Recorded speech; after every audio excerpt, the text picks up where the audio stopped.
Place au lancement officiel du programme de recherche et d'éducation citoyenne pour la paix au Burkina Faso, porté par l'Institut néerlandais pour la démocratie multipatrite en partenariat avec l'Union européenne. C'est un projet dont la mise en œuvre traduit une vision partagée entre le Burkina Faso et ses partenaires européens, notamment le Royaume des Pays-Bas, prévu sur une durée de 18 mois de renforcement de la gouvernance inclusive, la citoyenneté et la cohésion sociale à travers la formation des jeunes, au dialogue et à la production des savoirs appliqués, nous dit Lambert Zoma.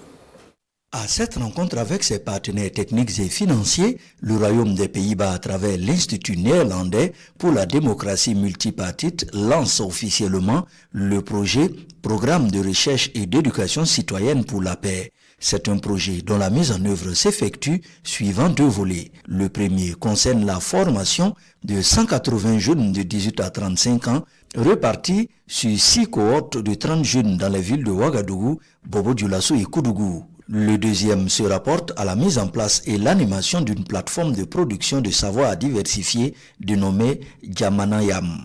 La plateforme Djamanayam constitue l'autre levier de cette initiative complémentaire des écoles. Elle se veut un centre transdisciplinaire de production et de diffusion des connaissances où chercheurs, experts, acteurs de la société civile et institutions pourront croiser leurs regards et partager leur analyse. Nous avons l'opportunité, encore une fois, de redéfinir ensemble notre avenir et de poser les bases d'une société paisible, juste et inclusive. Ce programme de recherche et d'éducation citoyenne pour la paix se veut une action d'espoir parmi tant d'autres et s'inscrit dans le sillage des efforts en vue de la transformation sociale, politique, positive de notre pays. Les autorités présentes à cette cérémonie saluent la démarche inclusive de cette initiative, une initiative qui servira d'orientation pour les jeunes en quête de repères et qui devrait permettre à cette frange de la population d'être en phase avec les aspirations de souveraineté du pays. Je salue cette volonté manifeste d'associer d'autant d'acteurs dans la mise en œuvre, notamment les acteurs étatiques, la société civile, les universitaires, les médias, les acteurs internationaux. Cet effort d'inclusion est un indicateur de bonne réussite envisagée.